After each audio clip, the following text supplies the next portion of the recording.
दिलवा में अगिया लगाई देली करे जावा गे दिलवा में अगिया लगाई देली करे जावा गे मनमा के पागल बनैली मोर सोना मागे गे सोनमा आई बहु तोरा घरवा जानो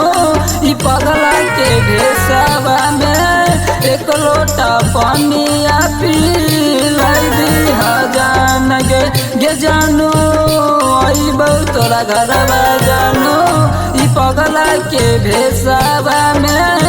एक लोटा पानिया पिलाई दी जान गे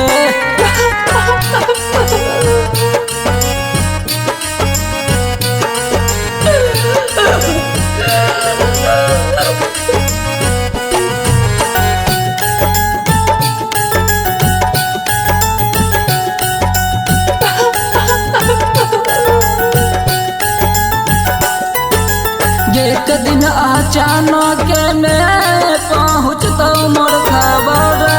गे एक दिन अचानक में पहुँचता मोर खबर गे गौआ के लोगवा सब कहता मर गेले पगल गे सोनमा तो तोरा घरवा जानो लहसवा के अरथिया मोरा राम राम सत कही दिया गे जान गे जानू अबो तोरा घरवा जानू ई पगला के भेसवा में एक लोटा पानिया पिलाई दिया जान गे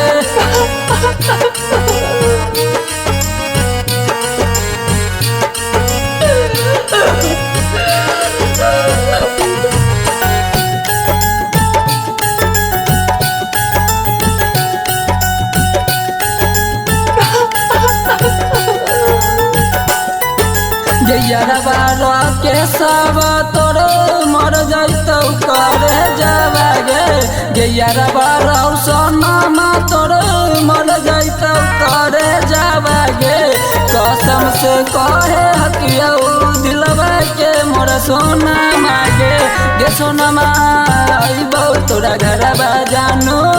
ई पगला के भेसवा में एक लोटा पानिया पिलाई दी जान गे जानू अइबौ तोरा घरवा जानू ई पगला के भेसवा में एक लोटा पानिया पिलाई दी